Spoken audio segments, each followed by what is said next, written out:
We're really professional. We're so as you're smoking on the podcast, smoking indoors, classy 1920s speakeasy vibes. Look at that. Look at the window. It's open. For our audio listeners, he picked up his computer and showed me his window. No, I picked up my webcam. This is a professional. This is a professional setup. Yes, so it's professional. Great. The motion picture you're about to see does not concern itself with the social or civil rights of American citizens or with the economic or social problems of American cities. It was produced to warn citizens of the nature of a revolutionary force affiliating itself openly with aims of international communism, and now active throughout our nation in a planned offensive to destroy the American system and seize control of the United States.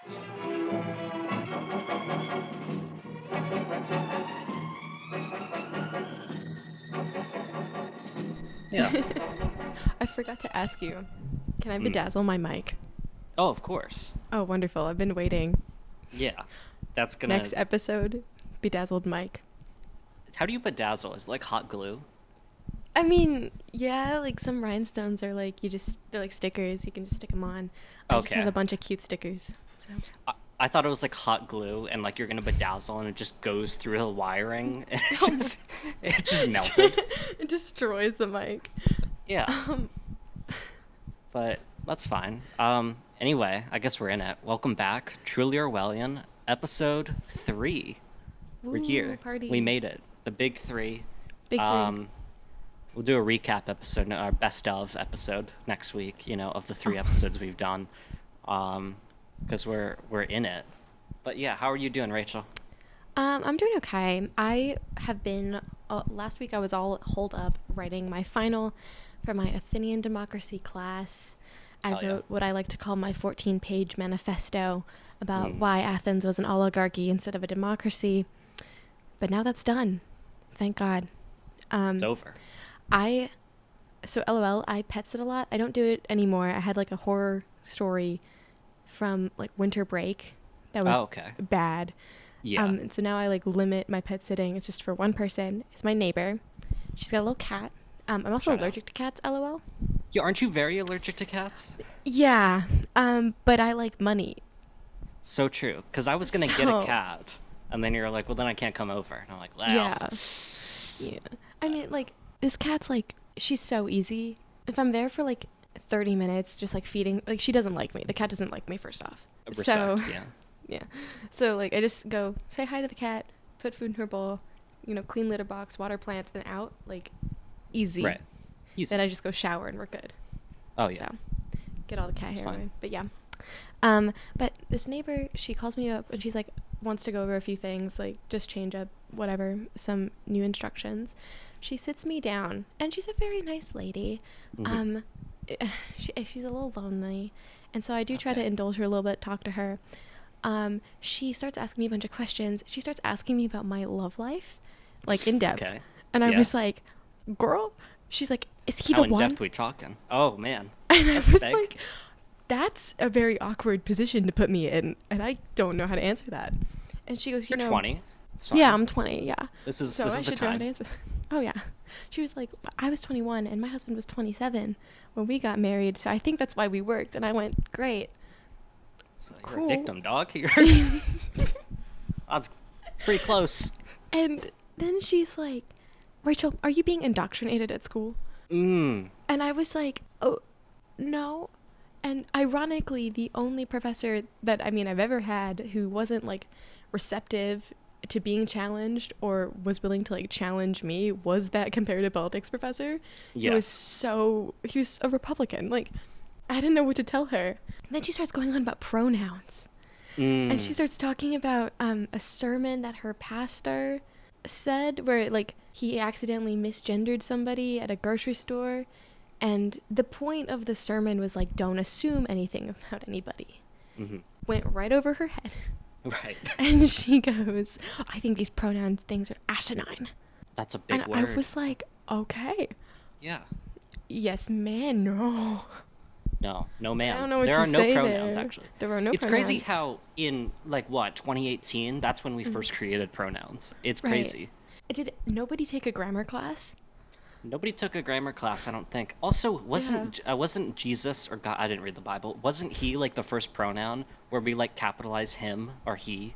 Yeah. So, is God woke? Could be. Also, God non-binary? Well, I listened to the Ariana Grande song, and I thought he was a woman. Because God That's true. Is that the song? God is a woman? God is a woman, yeah. Yeah. I don't think I've listened to it, but I saw the title. Yeah. I mean, Bible written by men, Mm. men are gonna put their own biases or whatever in it. Yeah.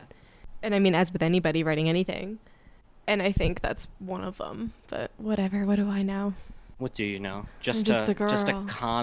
commie New York City girl living in Austin right now. Yeah. Austin, Texas. For the listeners, Yeah. this is in the context of Austin, Texas. Is that you're getting this pronoun discussion from your neighbor, Yes. which I think is great. I think she started. I tried to shut her down a little bit, but she started to talk about Israel Palestine, and that's That's just a great switch up. I was like, she said some crazy shit to me over like spring break about it, and I was Okay. like, I can't do it again.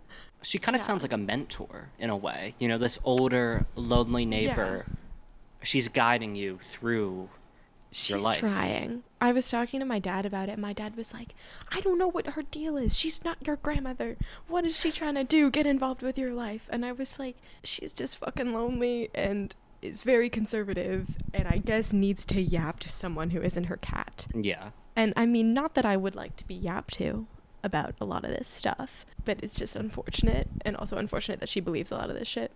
Yapping about this stuff is what the podcast is for. So Exactly. next time she does this, next time you cat sit and almost die from allergies, Yes. just tell her, save it for the podcast, lady. We'll send you a link, and You you'll can come on Yeah. and tell us all about your beliefs and why you think we should vote for Trump, because she tried to convince me to vote for Trump. That's awesome. I I think I may be leaning that way Yeah. to the Trump train. Yeah. Yeah. That's what I've come to the conclusion of these past couple months. I've done a lot of soul searching, and you know, on the left there's a lot of talk about post irony, what is really comedy, are we doing this as a bit or not? I'm past the bit. I'm fully post left, post ironic. We're Trump train over Horseshoe here. theory. You have reached Yeah. the other end. Mhm. Yep. We're the same. Yeah. Garrett, how are you doing? What's going on with you? So I was thinking about this because as we were, you know, doing this little topic doc for the episode, I was like, oh shit, I got nothing going on. Real. I've been sleeping. I've been avoiding work for classes that I still have to finish. Not summer classes, but classes. No. Wait. It's wait. fine. Did you finish the civil rights final? Yes or no? We're getting there. That was I due finished- May 13th.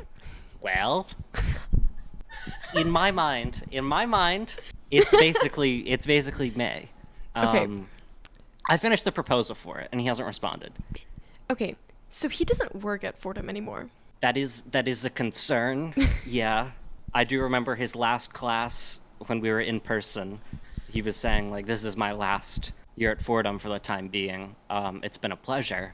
So I took that as I can take my time with this because clearly you're still going to have access to your email and you're still going to be paid by Fordham. So I took that as an opportunity for me to just not do my final. So, for some context, we took a civil rights and liberties class together. Great with class. what was it? It was like, I don't know, it was an essay final. Yeah. With like there's like a proposal due right before. And last time I spoke to you, Garrett, about it, you were like, oh, I'm doing it late. It was due Yeah. May 13th, the day before grades were due. Well, listen, I've been in contact. He's a nice guy. He's a sweet Very boy. nice guy. A wonderful man. And we've been in contact. The last time I did contact him, I think, was June. So we're still in contact. It is July 25th as we're gosh. recording. It's fine. I'm going to pass. Surely I'll pass the class. Surely It's you'll fine. pass the class. Because I've done all the other work. It's just dotting some I's, crossing the T's. To be quite... Oh, okay, well, I turned my final in on time. Yeah. He did not grade it. He only graded 3 of my assignments and then just gave me an A. Oh, it's over. So he It's graded, like, it was the quiz we took, the proposal, or the midterm. We had a midterm? Yeah, it was like the, oh shit, what was the midterm? I don't remember what the midterm was, but, oh, it was I'm like sure I 3 did. different essays. Yeah, because it was the case overview thing, and I, like, spammed you about it. Oh, okay, I did that. Yeah, because Yeah. you spammed me about it. So in a roundabout way, this is your fault because you didn't spam me about the final. Okay, oh, my bad. I forgot to text you to do the fucking final. Well, anyway. But yeah, so other than that, I was kind of worried because I was like, oh shoot, I don't really have much to talk about in terms of personal news. And then something happened today in my apartment. And listen, I'll admit I'm in touch with my feminine side. I don't like toxic masculinity. I'm very much open. I'm straight, but I'm open to not being so strictly, sports or whatever. Girly All that girl. to say, yeah, of course, I'm a girly girl. All that to say, I sit down when I pee. So there's, because like I don't have a urinal in my apartment, so it's like I have this toilet, and it's like, why not be comfortable? Let me sit down and pee and enjoy myself, okay? So that's what I do. I live in a penthouse, as you know. I am the top Yes. floor. Which means it's a walk-up apartment and it's 4 floors up, but it's still a penthouse and it's great. So I don't have any windows in my bathroom, but I do have a skylight which goes directly to the roof. And you've been up there, and Yeah. I didn't realize that it's not like tinted glass or anything. It's just a straight up window. Yeah, you can just, like, see. you Oh. can see into it. So. Oh, no. I'm sitting there and I'm peeing, and as I'm sitting there, I'm on TikTok and whatever. I'm chilling because I'm sitting down and peeing, of course, and I catch something in like my peripheral vision. And I'm like, what was that? That was kind of weird. I don't know if it was like a bird or something. I'm like, okay, I'm just gonna ignore that. And then I finish, wash my hands, okay, and then I go outside and I don't know if you can tell, I am a smoker. I do have this ashtray with me, and I go outside to smoke, and as I open my front door, to my apartment, I notice that the hatch for the roof is open. So it's clear that someone is up there, and my mind starts spinning, and I'm like, okay, I don't think that was a bird. I think that was a person who was kind of peering in a little bit to me sitting down and peeing. So I don't really think much of it. And, I go downstairs, smoke, I think I get some coffee, go back up the stairs. All of a sudden, I come in contact with this man who I have never seen before. And he's holding a broom, and he's smiling at me like we've met each other before. Again, never seen this man in my life before. And he goes, oh, man, he's sweating. He's like, oh, it's so hot outside. And I was like, were you on the roof? He was like, yeah, I'm almost done. And I'm like, what are you doing? Because he's holding a broom. It's not like he's like a mechanic or anything, electricity. And like, is he just sweeping the roof? So I realized that this man, who I guess is paid by my building, and my rent did go up a little bit, $75. So I guess that's where the $75 is going, is to this man sweeping the roof for some reason and looking at me while I pee. So Oh, no. I'm fully convinced that this man has seen my micropeen, if you will, and it's not great because I don't like the immediate, again, never seen this man before. I've been here about a year now, and he greets me as if we're longtime pals, and I guess you would do that if you've seen someone else's thing. Yeah. But he was all jovial, and he was like, "I'm almost done," and I'm like, I "What are you doing?" wouldn't you want to, like, not talk to that person, or just, like, wouldn't it be awkward? I think he was trying to make it not awkward, but I'm like, That's worse. But first of all, why were you peering into the skylight? Because the skylight is like raised. It's like you have Yeah. to make an effort to kind of like look over. Yeah. So I think he was just curious, and he saw a 20-year-old man sitting and peeing while on TikTok, and he was like, oh, I'm gonna strike up a conversation with this guy. That guy and I are gonna become friends now. Yeah. Whoa. I think so. So I've made new friends with a roof sweeper who has seen my micro penis, and Why- I swear to God, why is he sweeping on your roof? You're like, there's no point. That's like the I most don't know. useless job. It's no, not because there's falling no apart, trees. right? Yeah. Well, I mean, the building is falling apart. Like there's just scrap metal like over on my windowsill and stuff just kind of like falling. But I don't know what the roof has to do with that. So I am concerned. But yeah, that was my apartment story, was that a man has seen intimate parts of my body. I see. Yeah. Well. So moving Can't on. do a segue from that. You're gonna have to do this one, man. So, speaking about tiny things, Biden's presidency was cut short, if you will.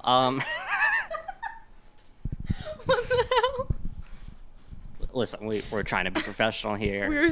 I'm sorry, I'm the unprofessional one, my bad. Honestly, just, I'll cut this out, but that's actually really unprofessional of you to not continue this segue. Okay. But yeah, so Biden dropped out. Where were you when Biden dropped out, Garrett? I was asleep, actually. And I woke up to a text from you and our friend Ephraim, and group chat was going a little crazy that he dropped out. Finally, if I might add. Finally. I was in Build-A-Bear. Making my Snoopy. And That's so true. I got a text from Peter. He was like, Biden dropped out. And I was like, hold on, I'm making Snoopy. I was like, holy shit, he for real did it? He did it. Yeah, he did it. Finally. Posting a statement on Twitter, of all places. Crazy. And that fucking... I keep doing this, and I realize it's probably misogynistic, like whenever I'm referencing a woman that I don't particularly like, but I go, that fucking lady. Anyway, that fucking lady, Linda... Oh god, a pigeon almost flew into my window. That lady, Linda Yaccarino or something, who's like the CEO of X or Twitter, who's like a fake CEO because Elon was like, according to the results of this poll, I'll step down. And everyone on the poll said, please step down. And he was like, just kidding, but I am going to appoint this random person. So anyway, the CEO of Twitter, this lady, was like, everything happens on X. We're a historic site. After, like, she quote retweeted Biden, was like, X is where it happens. And I'm like, okay, lady, sure, that's what you get from this. He posted his statement. A lot of yap. Yeah, I haven't looked at the statement in a while. What did he say? Oh, great progress as a nation, honor of his life, whatever. You know what bugs me is I was watching his address to the union and then like reading this. What kind of drugs did they give him to be more articulate there and do a better job of like advocating for his campaign there than any other time? A real buzzer beater. He's like, you know what, let me get into shape as I'm dropping out. Exactly. I mean, to be fair, his address was, I think, last night or yesterday or something, like his official, not like, I don't know, from the Oval Office. It wasn't great, but in terms of Biden performances, this was Winston Churchill level. This was perfect. And I don't like Winston Churchill, but a bunch of people use that term to describe people who give speeches, like Ted Cruz to Benjamin Netanyahu, who was like, I spoke to him after, and I said his speech was Churchillian, and cool, man, that's awesome. But Great, Ted Cruz, shut the fuck up. Yeah, my favorite part of his televised address, besides his incessant like gulping, they mic'd up like they put the lapel mic like right by his throat, and he's 200 years old, so he makes a lot of old man noises. So like every time he spoke, and then I think this is like 4 minutes into his speech, he kept like swallowing after every word, and it was the loudest gulp you've ever heard. But besides that, at the beginning of the speech, right as it started, someone's alarm went off on their phone, and My theory is that it was Hunter Biden because Hunter was sitting just off frame along with the rest of his family. So I think that was like Hunter Biden's alarm that he set for himself to like respond to some girl on Raya, the dating app. I think that's what he does. I think he's a player, and Hunter Biden rocks, and that was definitely his phone alarm going off. Imagine swiping on Raya and seeing Hunter Biden. I would totally do it. I'm straight, but I would do it. That'd be crazy. I Yeah. would wonder what he would open with, like as a conversation. You know, he's not married now, is he? I don't think so. Yeah, I mean, because I know that the photos of him going like 130 miles per hour on the highway while smoking crack were a few years ago. But I do think he's still a bachelor, and he's my favorite Biden of the Biden family because he's just keeping it real. Yeah. Any other thoughts about Biden's excellent address and speech? No, but I think the after effects are pretty interesting to me. Very true. I was having a conversation yesterday with Peter about it because, like, electoral politics are like, I mean, U.S. electoral politics are, in my opinion, they're very precise. Yeah. It's like a way to do it. And now everything, and Trump, he made all the right moves if it were Biden in the race. Yes. But then Yes. since Biden's gone, every move he's made is now like the worst fucking thing he could have ever done. And now he's Absolutely. going to pay the price for it. And I mean specifically JD Vance. And like when you do, I'm going to mansplain electoral politics really fast. Of course, please do. When you're trying to win an election, specifically presidential election, you want to campaign to like the middle voters, like your independents, your centrists, maybe your center rights, your center lefts. You want to win them because honestly, like that is the hardest group of people to win. But the more and more you can get from the start, the easier it is as the election continues. Yeah. But as the election goes on, you're supposed to campaign like farther left or farther right, rally up support, get everyone fired up, you know? Trump did not do that. Trump No, he did not. very publicly said he's going to start with the far right and he's going to stick with the far right. And he very much ignored the middle. And I mean, not that I don't think he would win like center left at all, but he might have won center right. And I don't think he realized exactly how unpopular he is with most people. Yeah. And then JD Vance, who has very publicly said some things that are bashing the working class, Yes. the middle, if you will, in electoral politics terms, was probably a bad decision. Yeah. And now he has to try to win with only the far right. Yes. Dumb. It's very dumb, and I remember you talking about this, I guess, last episode, our Just Dance Vance episode, where we read a wonderful New York Times article. Please go check out that episode. He shits on, like, where he came from, and you said, like, that is a very easy, like, percentage of Win. voters that he probably could have won. You know, like that Appalachian, you know, Yeah. Kentucky, West Virginia. Like, The that mountains, is... yeah. There is a decent chunk of people that he could have won. But he has spent his entire... professional life and political life just shitting on them and like you said, being that liberal darling. It's very funny, just going back to Trump for a bit, that there was no plan for Biden dropping out. And my favorite thing that I saw Trump posted on Truth Social, the best platform, that the DNC, like Democratic Party, should be refunding the RNC and Republicans for like misleading them, and because they spent all this money fighting Biden, but now that Biden's not in it, it's over. It's Jover. That was their campaign strategy and choice. Yeah. They spent like a year being like, Biden is demented, or like years at this point, like Biden's demented, he's fucking old. And then the Democratic Party finally got it together, and they're like, yeah, he is demented, he is old. We're going to kind of like basically force him to drop out, and then he drops out. And then the RNC is like caught with their pants down and like, oh, fuck, what are we doing? Yeah. Like, I don't understand. The campaign strategy was to put pressure on Biden to get out. And I mean, what they should have done is just continued to like insult him and make him look bad and not say drop out. Because when you put that kind of pressure on somebody, they're gonna listen at some point. Yeah. And now he's listened. And now what are you gonna do?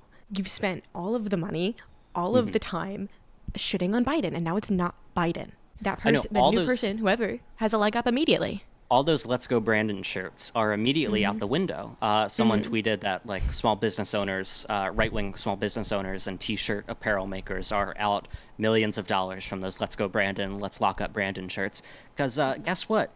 Brandon is fucking going on a beach in Delaware somewhere. He is checked out. He still has 6 months left of his presidency. He is not waking up. He is partying as he should with Hunter. There was like I saw a little bit of a conversation about it early on in the election cycle, but it was why is like the Democratic ticket, or specifically vote against the Republicans, and the Republicans are voting against Democrats. Like that's the whole, like, I guess, strategy. Yeah. And now that's very much apparent and has backfired so aggressively. Yeah. And I hope that it changes moving forward. Probably not, or at least if it would change in solid 20 years. But I don't know. That it clearly didn't fucking work. I don't know.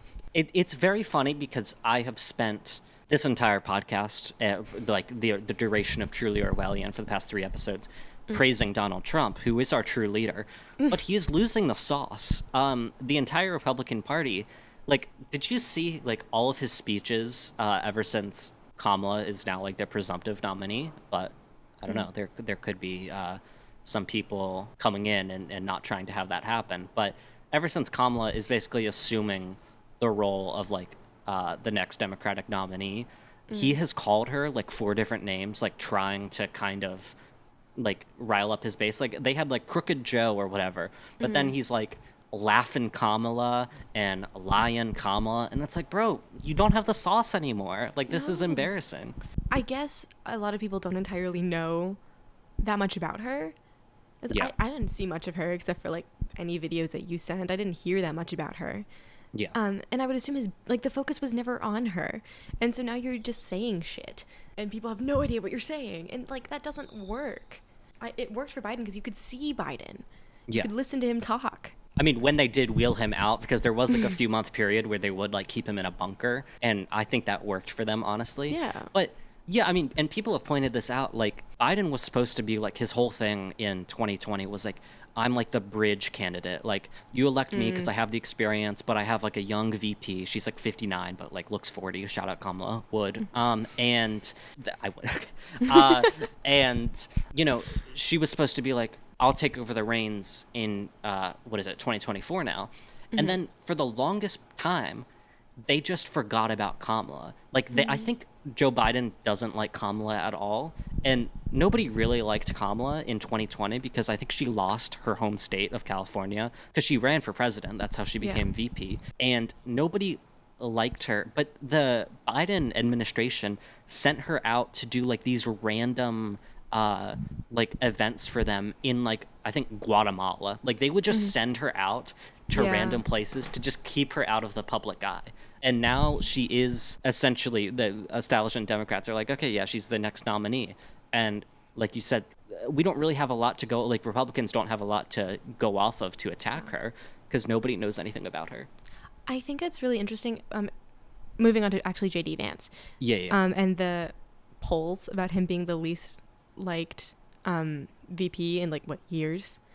I think like historically low. It's worked in Kamala's favor that no one has seen her. Yeah. Because like, again, like I said, no one knows anything about her. So, okay, she went and did these things. You can look at her website and find, oh, she's pro this, she's not for this. Yeah. And then that's it. With JD Vance, like, oh, they've thrown him into the public eye. He's now speaking immediately. His book is resurging. I'm sure the Netflix series is back on. Everything, like his history with Trump is back out. Not that it was never like known, but I wouldn't say he was like never in the public eye. And it's very much, I mean, I think it's a little funny. It is funny. It is funny. Very funny how the Republican administration and Trump, they had all this going for them. He was like gonna win basically, and then after he got basically assassinated, it was like, oh, he's like gonna win, and then he picks a shitty VP, assuming that Biden is still gonna be on the ticket, and then Biden drops out, and they have Kamala, who again is like working in her favor, where she's kind of been like on the down low, and then simultaneously they're having JD, and before Kamala was announced, having JD go up with like his fucking eyeliner. He definitely is wearing eyeliner. Being in the public eye for years and just kind of being like this groiper, like Reddit dude that's like annoying. And now he's out there, and I think Trump is losing his sauce a little bit. Yeah. Also, with Kamala, isn't she like the only one who can access the like $100 million or so of donations? I think so, because that was one of the things, is that if they were going to have like a truly open primary, whatever, like their war chest, I think like legally couldn't go to anyone else. And then Kamala like raised, shout out Democrats, rare W, like $80 million or something in one day. Yeah. If she is the candidate, they need to hammer in that cop narrative or the ex-cop narrative and the felon, cop versus felon narrative, because that'll win that middle. Because I don't think Biden did any campaigning. Yeah. No. And I mean, she's got a lot to make up for. But if they lead with that, also with the $100 million, she's set. She just needs like a quiet VP pick. She does. I've been following quietly like what her VP selection is going to be like, and I think they're going to announce in the next couple weeks. And I don't really like any of the picks from what I've seen. I don't know. Like, there's a guy, Shapiro or something. Not Ben, but that'd be crazy. Andrew? No, that's not his name. Josh, maybe, from like Pennsylvania. I don't know. Some of them like seem interesting, and in the confines of established Democrat politics, like they seem decent. But yeah, anyway, like the dichotomy between a big word dichotomy between the felon and the cop narrative, like however cringy it is to, I guess, like Gen Z or like left, people, like it is definitely going to work with, middle of the road voters. Like, it's going to work with your 30 to like 50 something range of people. Yeah. Especially traditional Republicans. Yeah. With like, who have a very hard stance on crime, which all of them do. That's who it's going to win over, I think. Or and at least take a vote away from Trump.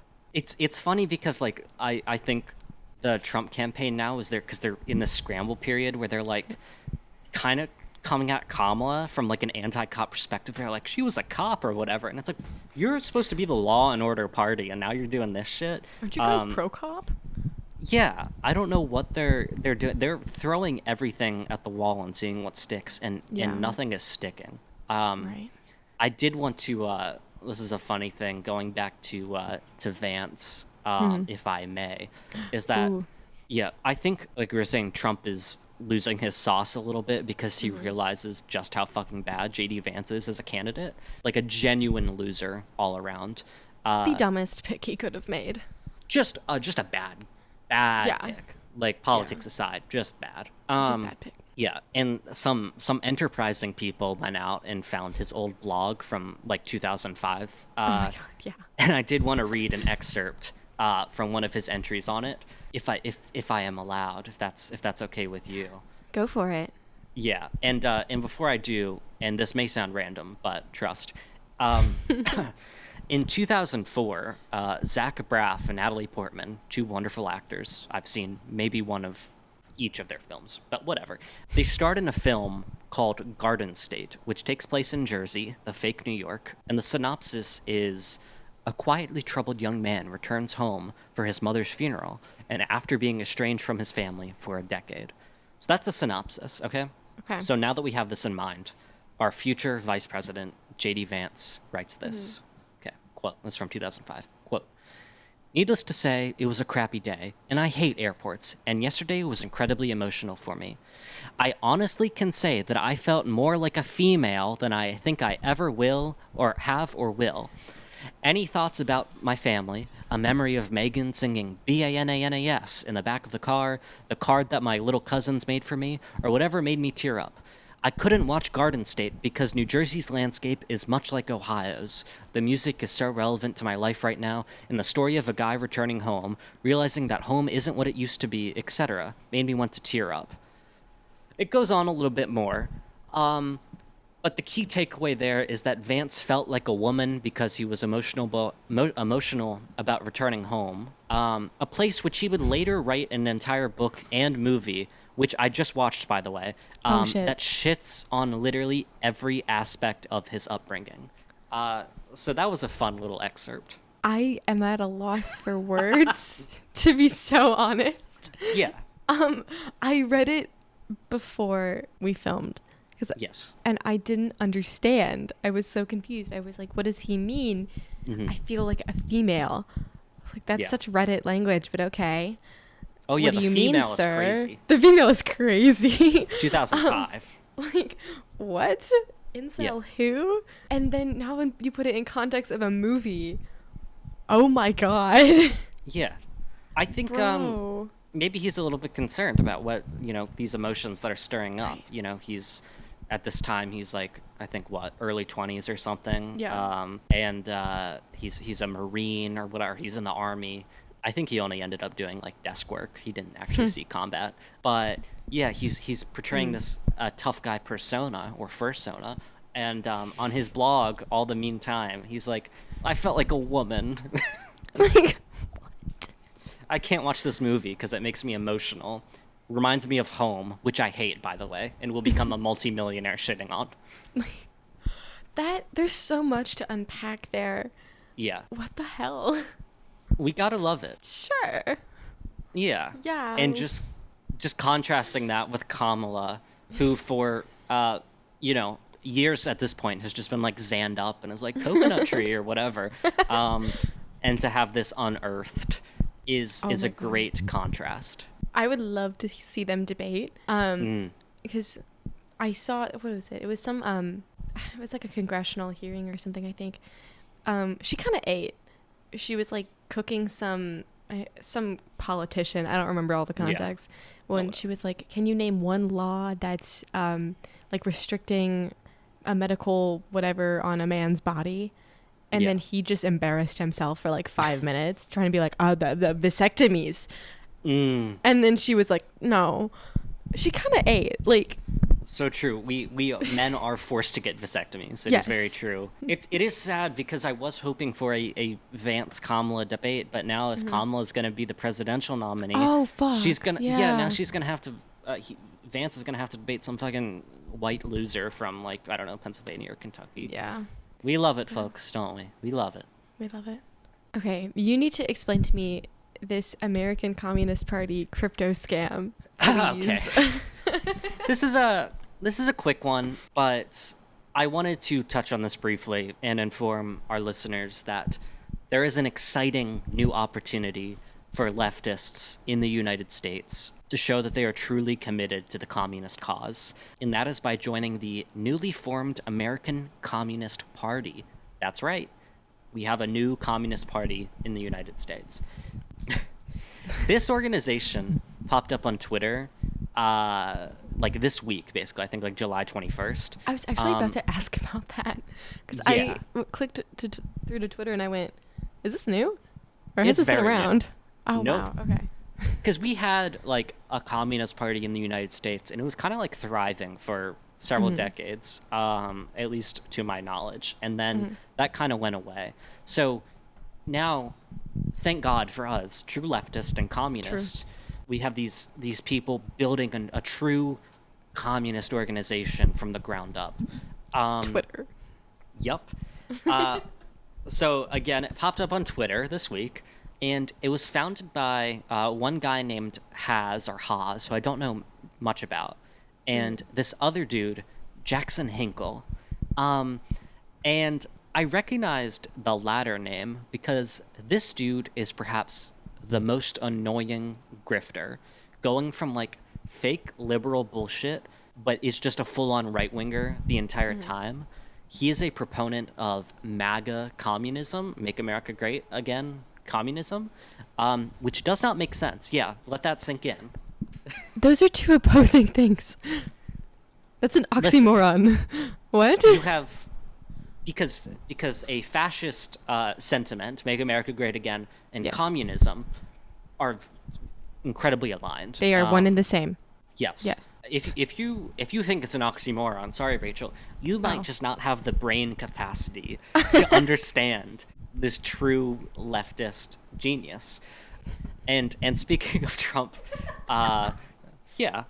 after Trump got shot, Yeah. Jackson Hinkle, again, founding member of the American Communist Party, which I will be joining, Jackson Hinkle tweeted the most dick-riding AI-generated photo of him and Trump with guns, being like, Oh my God. I will defend you, Mr. President. I will have your back. I will suck your dick. Please, please notice me. I'm so good, sir. Please notice me.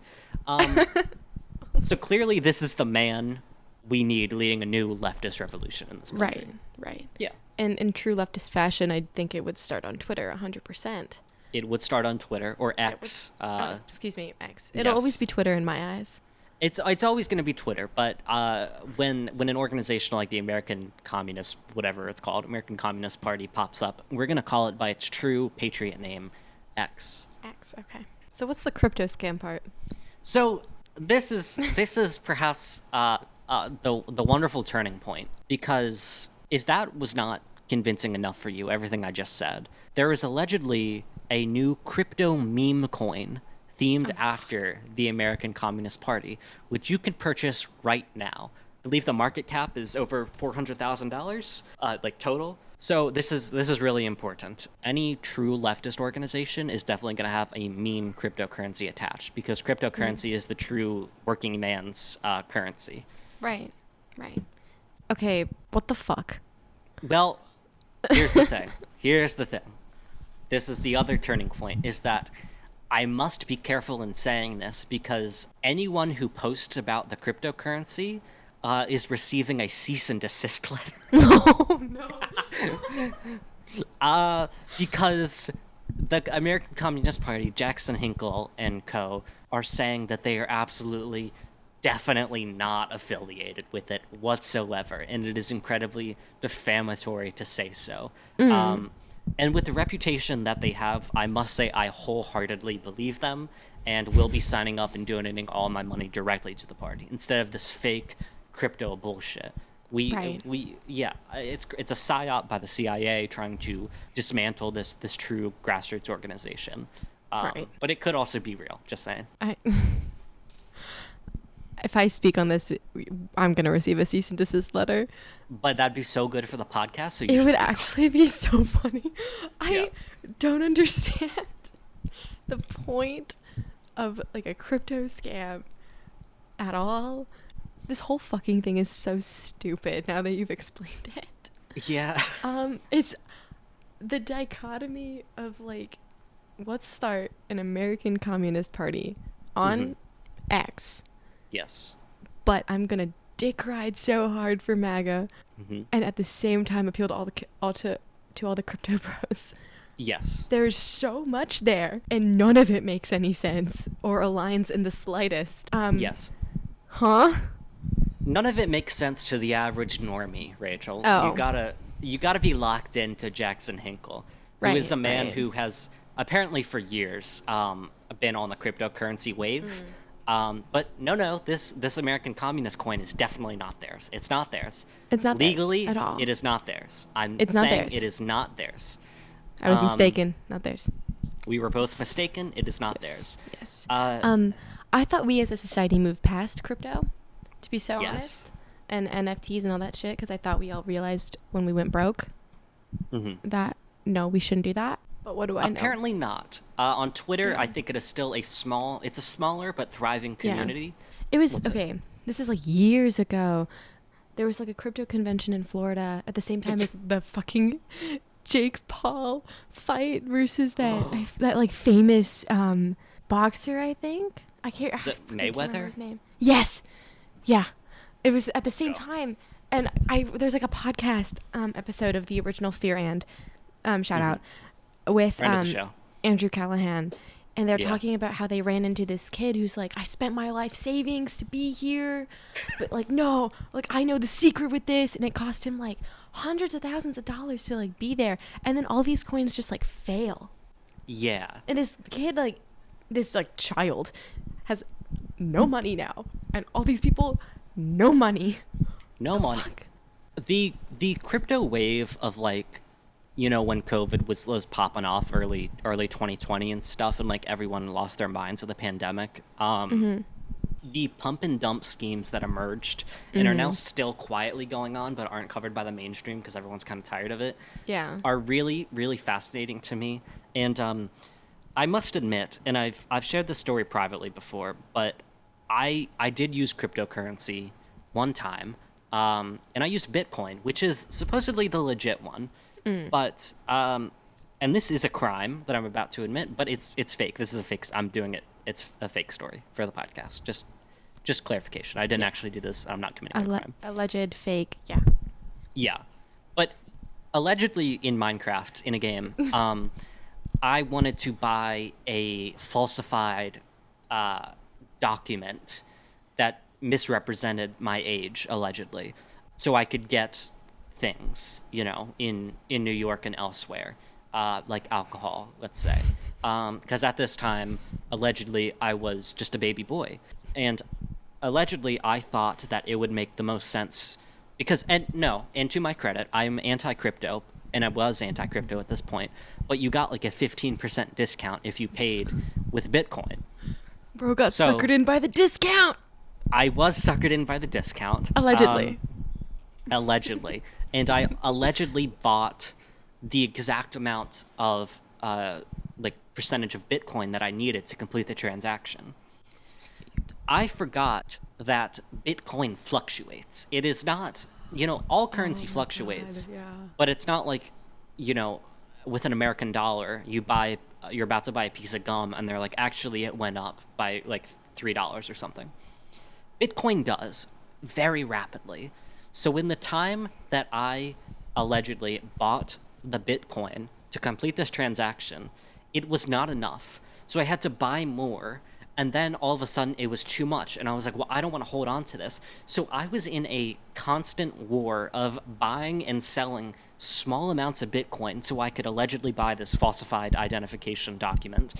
And I lost probably about $50 doing it. That's crazy. If I wanted to, it was more than the discount that I lost. But that being said, I will be investing in the fake Communist Party Bitcoin. Yes, this is the one. It will work. It's gonna work this time. It's gonna work. I swear. Yeah, but that was an interesting period of my life, or very specific afternoon where I was like, I'm gonna get this. I want to be cool. I want to have access to these things. And then just in a fuck, I gotta buy. I gotta sell. But it didn't work. So that's the story of the American Communist Party and a crypto scam, which is not attached to them. And so that's it. Bogdanov, e-book The Deep. Continuité d'homme. E-panic sol. Temporary bottom, reversal. E-not paying. Pour pit and pay a bull flag. Put him to sleep. Load the Korea food. What's the next bit of news, Garrett? Next bit of news, switching gears. Significantly.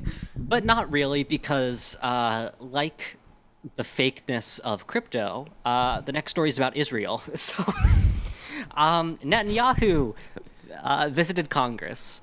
Yep. Of course, this is on the eve of just countless more attacks on Gaza and the entire Palestinian territory, ever since the news kind of stopped covering it in the midst of Biden stepping down and Kamala stepping up. They have increased the amount of attacks and literal killing of children. But we welcome Netanyahu with open arms. Doesn't he have an arrest warrant out? I hoped so, but we didn't act on it. What I did want to mention quickly was John Fetterman, Is the big that boy. who that guy was? Yes. Next to Kirsten Sinema? Sinema and Fetterman sitting at the loser table in Congress. Fetterman, of course, a guy from Pennsylvania who kind of won the hearts of some leftists, and I was kind of rooting for him, back in the day, because he seemed interesting. And Hassan, friend of the show Hassan, pointed out, at the time, he was like, he's kind of pro-Israel, but he has to say that because, he doesn't want to get, shot down or whatever. Bamji says she's rolling him pro-Israel, pro-police progressive. Brother, be real for a fucking moment. you're out of your mind. Like, I don't like that either, for the record. I don't like John Fetterman's. There are a couple things that I don't like about John Fetterman. You basically described them. But, like, if you're going to fucking follow the ins and outs of electoral politics, how the fuck are you going to shit on John Fetterman? You're in the shit just like we are. You know what I mean? This is what you're going to get in Pennsylvania, especially. It turned out that Fetterman was actually incredibly pro-Israel, like to a degree that no person should be. Even if you were pro-Israel, this man is dick riding Israel to a degree that is egregious. Fetterman, of course, does not wear a suit to Congress. Oftentimes he wears big hoodies or whatever. And then people pointed out that the first time Fetterman dressed up, had some fucking decorum, was when Netanyahu came to Congress. And there's a picture I'll put up on screen for the visual listeners, watchers, of Mr. Fetterman here with Kirsten Sinema in a suit clapping for the war criminal Bibi Netanyahu. Jesus Christ. Yep. Imagine It's great. dick riding so hard that you get dressed up. Literally, Like what? bro is spitting on it. He's doing tricks on it. He's bouncing up and down. Yeah, he looks excited in this He's photo. excited. He's like, yeah, like I'm pretty sure Fetterman went to Israel and is like, he was standing next to Netanyahu and he was like, I'm like, you're from Pennsylvania. Like, what are you doing? Hamas is not coming into fucking, Braddock, Pennsylvania or wherever he represents. Yeah, no. And then I saw you posted on your story today, Rashida Tlaib, who's probably the only real one left in Congress.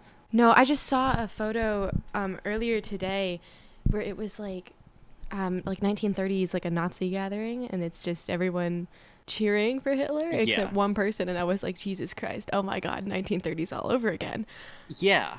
And go her for, I don't understand how like all of our congressmen and women are just so dumb and blind. Yeah. And bought out. And like AIPAC is sending them millions of dollars. Like even Kamala Harris, I think, has gotten like $5 million. Rashida Tlaib, of course, I believe the only Palestinian in Congress, sat in Congress when Netanyahu was there. She didn't protest by not showing up. She protested by showing up and holding up a sign that said, war criminal, so all power to the goat, Rashida Tlaib. And there's a fucking fly. No. Oh, shit. Okay. Oh, no. That was a little funny. Yeah. Imagine your setup just like fell and everything broke. Don't. This is not the sturdiest setup. I'm sitting. Oh, there are all my shoes. And my nice pack of cigarettes. It's just a plank of wood, but it's a great piece of wood. I was watching a little bit of the of his speech, and I hate him. And why was everyone clapping every 5 seconds? Yeah. Like, he's not God's gift to like world leaders. He's like the last on the list, probably. Yeah. What are we doing, guys? Yeah, just representing a horrible country. I was reading some like it was a couple different articles, like fact checking, and I'm like listening to what he's saying, like reading everything, because like get all the information. And we have pictures and videos of everything. And, like, you can't deny what's happening. How many people are dying, and what, like, in the most brutal and horrific ways. How aid is just like not being set in, or what happens when it's being set in, and then just like lying about it. I don't like the lying is what it's at the fact edge, that over the edge. Oh yeah.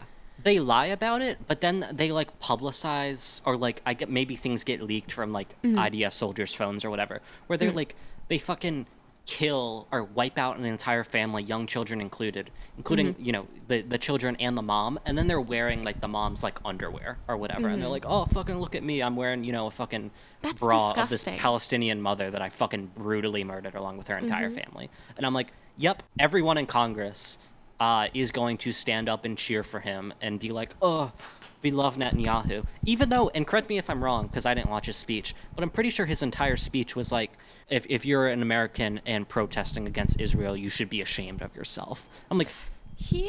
Okay, the quote, let me try to find it.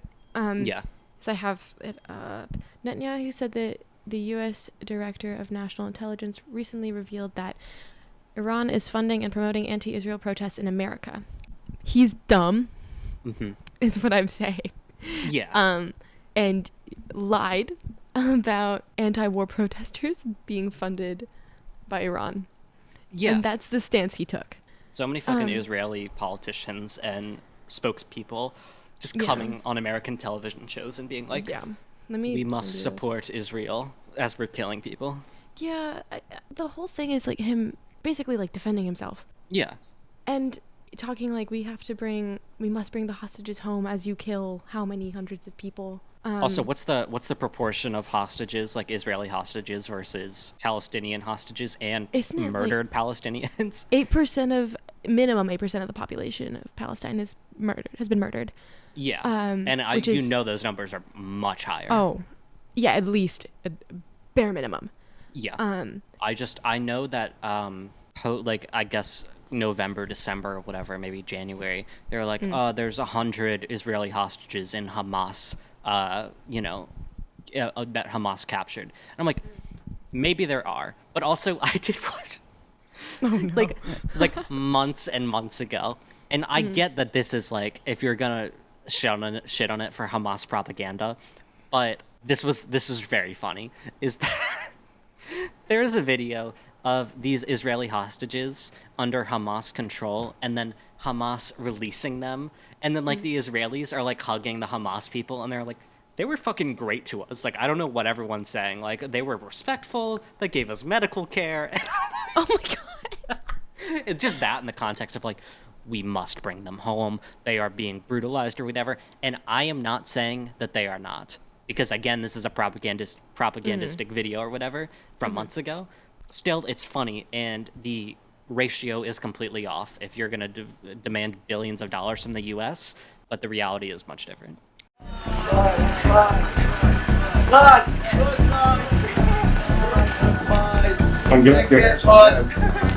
Good luck. Also, isn't there literal photographic evidence and videos and reporting of Palestinians being put into concentration camps? Yeah.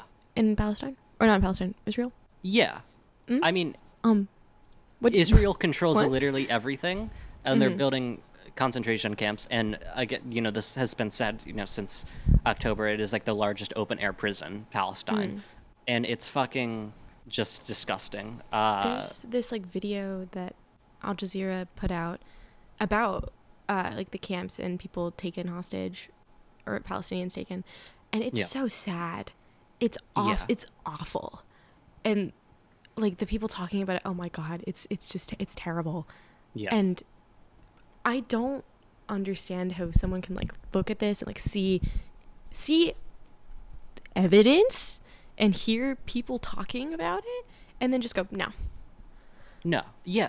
The like, amount, the cognitive disconnect you have to have, or dissonance or whatever, just like to see these people, and it's like, I don't understand how you can dick ride for a country that's like younger than my fucking uncle at this point, and is literally like using techniques that the fucking Nazis used basically against these poor Palestinians, and also just the amount of destruction in like homes lost and shit, because like again, a lot of focus, and rightfully so, is on the amount of lives lost, but like even if they're not killed, like their entire home, and like it's uninhabitable.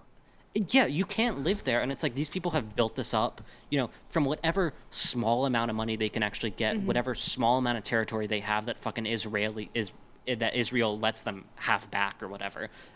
They built these like small little homes, and they're like trying to have these businesses and like live there with their young fucking kids, like young kids, and just get completely fucking, like their homes getting completely wiped out, if not their entire like actual lives being lost and killed.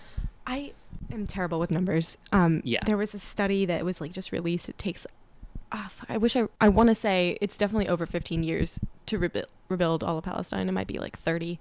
Yeah. I don't remember, but it's like an obscene number, like way too long.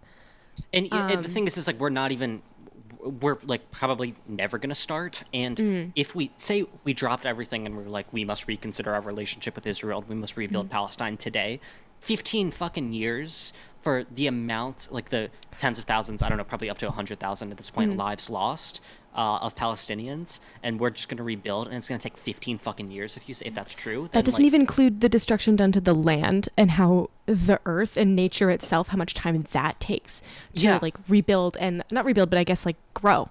Like what's that you learn in science? Like a forest fire happens, like an entire forest is burnt down. It takes years for that, like for the forest to grow back, and like by years, that could be centuries, that could be forever. Like it doesn't just come back within a year. It takes time, and like sure, as a society we've like progressed far enough to where like we don't rely on like the land as much to like have a home. But that's where land comes from, or like where people come from, is the land and nature around you. Like now buildings are destroyed, the land is destroyed, there's just nothing. There's really nothing, and I can't stress that enough. And to the fucking people who, I'm sure, I don't know if people watch this or whatever and are gonna fucking comment like, oh, but you must defend Israel or whatever. Take your fucking politics out of this and just look at the amount of human lives lost, and their entire fucking their land, their homes, and everything, and then like polio being found in their fucking water source, like entire ecosystems being fucking destroyed because Hamas finally fucking responded after years and years and years of oppression and fucking brutality against, and they attack based on a fucking propeller plane or whatever.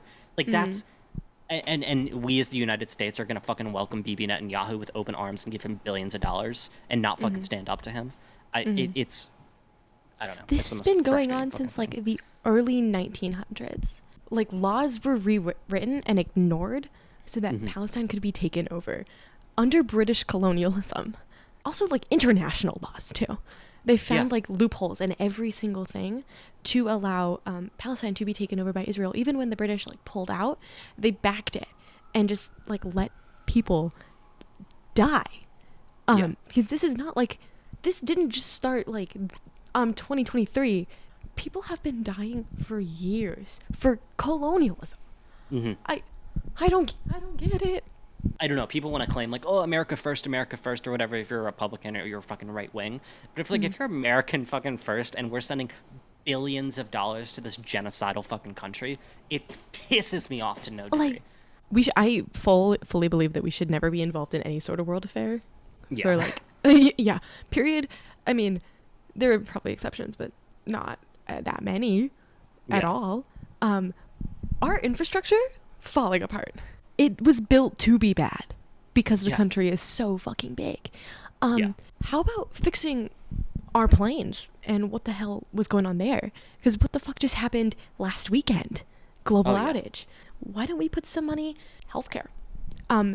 Personal experience, VA, Veterans Affairs. Why don't we fix that instead of sending them off to die and then promising like healthcare, like free healthcare and free college, and then not delivering that? Like, why are we sending it to other places instead of helping our own people? And oh my god. And we could continue this discussion for fucking years. But which is anyway, how long the UN actually has been calling Israel or saying stop killing Palestinians. Years. But not the US. Years. Not the US. No. I did want to I know we're pretty long into it, but I don't know, maybe we could special long interview. Yeah, special long thing. But Elon Musk was also in attendance because of course he was. A man who got his riches from fucking South African apartheid emerald mines. He's of course supporting this apartheid regime.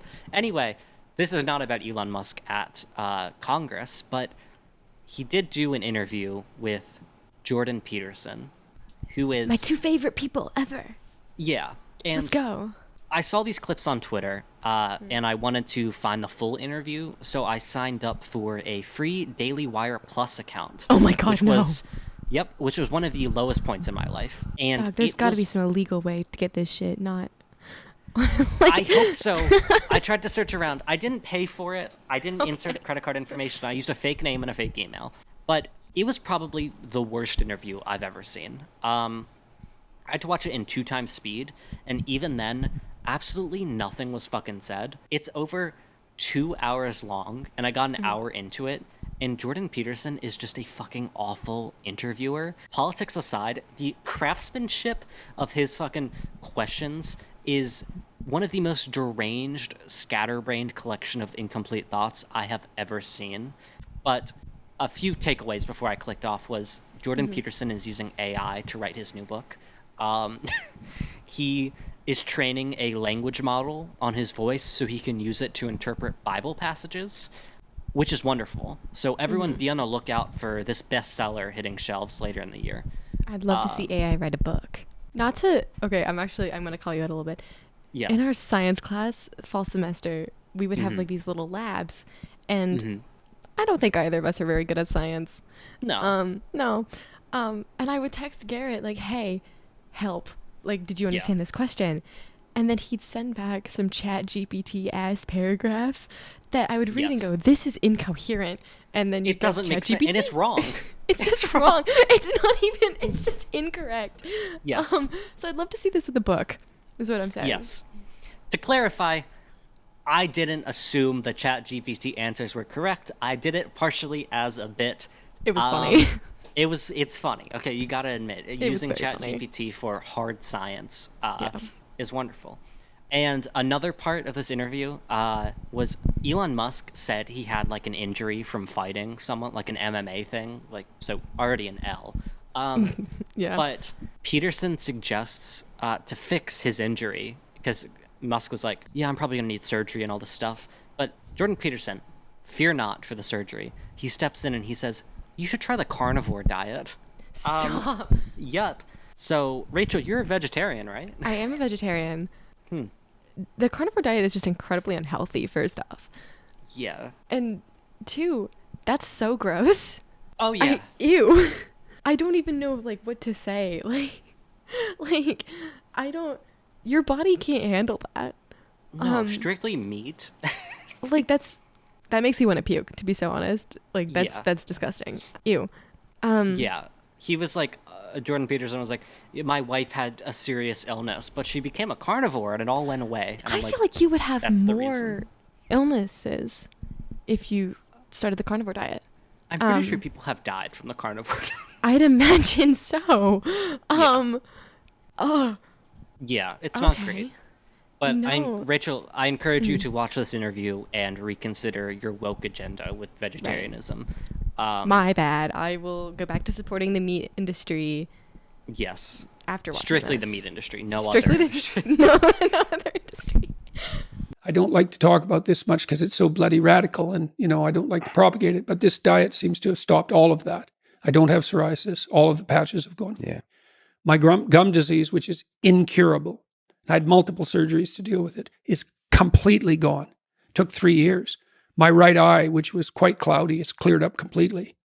What else has changed? Well, I lost 50 pounds and like instantly and kept it off. So things get worse in their interview, of course. And this is where I turned to Twitter because my ass was not watching the full fucking thing. Those Daily So- Wire documentaries they're terrible. We should watch one for the pod. We should Can do a we bonus episode where actually we react. I would be so down. There's a recent one where he has, or like that one guy is like it's not Matt Walsh, I don't know. He like has a bunch of moms like sit down and like learn about like trans people, Hell yeah. and they're still making documentaries like crying. It's just so weird, and they made another one is what I'm trying to say. I think that's great. I accidentally clicked off the interview like midway through. No. And then I went back because it took me to the homepage, and I saw it was like a Netflix ripoff of like their UI of all the. It looks like AI fucking generated thing where it's like, give me the worst conservative movie ideas, and they have like 50 movies. So there's a great collection there to watch from. But anyway, to continue with this thing, of course it gets worse. So Elon Musk is dead naming his daughter, his trans daughter, who, all respect to her, fucking left his ass when she turned 18, I'm pretty sure. And she said, I'm fucking done with that. And Elon was like, the woke mind virus killed my son. So that's fucking great. And then he goes on in the interview and in Twitter to apparently just make up stories saying that she was gay and loved musicals and would like pick out outfits for Elon to wear. So Vivian is her name. She responds on like, I don't know if it was like Twitter or Threads or something. And it's like, Elon was never around. This isn't true at all. He's like picking the most obvious stereotypes. If you like looked up what a gay person was in like 2011, where it's like, man, musicals and fashion. Yeah. Like, that's what he's doing. And then said that like she was trying to discredit her transition as like, oh, wokeness has gone too far. And instead of just being gay, like, now my fucking son is a woman, apparently. So anyway, the daughter goes on and is just fucking critiquing Elon to a degree, fucking, and I respect Vivian so much for doing this, leaving his ass. This man has 12 kids that we know of, and he's constantly like fucking his employees, like actually having sex with his employees and having There's more. got to be an HR department. Like, if he owns the fucking company, I think he's like fucking the HR people. oh, Jesus Christ. Yeah. There's a lot there. Yeah. And he's like preaching about, even in this fucking interview that I had to click off because it was so fucking bad, he's preaching about like low birth rates. And hey, listen, hey brother, have a relationship with your own fucking children, including your trans daughter, before she fucking left. Try and curate a good father-daughter, father-son relationship with all of your kids, instead of trying to fuck your employees and have more. So, Jesus Christ, I cannot stand this man. But shout out Vivian, Elon Musk's daughter. Although there's been so many times that, right, I'm getting on a plane to England and I'm never going to see you again. Really? No. No, not really. We had some more to cover. Of course, fucking Sonya Massey, the fucking brutal murder of her. That was awful. Yeah, that and video, I definitely, it's oh my probably God. like the worst fucking police brutality instance I've seen. And not even brutality, just police fucking murder. Yeah. And we're already an hour and 21 minutes into this, basically. So I want to dedicate more time to this story and especially collect more information because the stuff that I have fucking seen is egregious. Like the cop who fucking just murdered her in cold blood and in plain daylight. He multiple worked DUIs. for like multiple DUIs, worked for 5 different police agencies before finally transferring to this one. And I think the previous one he did before he transferred here, he worked or transferred to that one place where he killed Sonya. He worked there for 3 months, and then the reasoning why he moved was just listed as other. So the lengths that police will go to protect one another is egregious. And yeah, I can't like we're gonna dedicate more time to the story because it's just fucking horrible. It's awful. Malachi, what was your mom like? She was just a ball of love, honestly, to me. She cooked me the best food. I love her food. She was just a ball of energy, like a ball of energy. She could talk to anybody, you know. She's just the most loving person ever. Yeah, that was a brief recap of the news. We've went long today. Crazy fucking week. Crazy past few weeks for news. Yeah. There's been a lot. There has been a lot. Yeah. I encourage our listeners to check out our previous episodes, you know, get caught up on all the news. Let Truly Orwellian be your true news source. Follow us on Twitter, TikTok, Instagram, YouTube, wherever you watch your videos, like a TikTok or a reel or a YouTube short. Yeah. Follow us there. We're all there, all at Truly Orwellian. We claimed the name. And I do want to say, please follow us on all those platforms and then rate us 5 stars on both Apple Podcast and Spotify. Leave a review because it's fun and we want to hear from you. Gang. All right. Thanks for tuning in, everyone. Bye.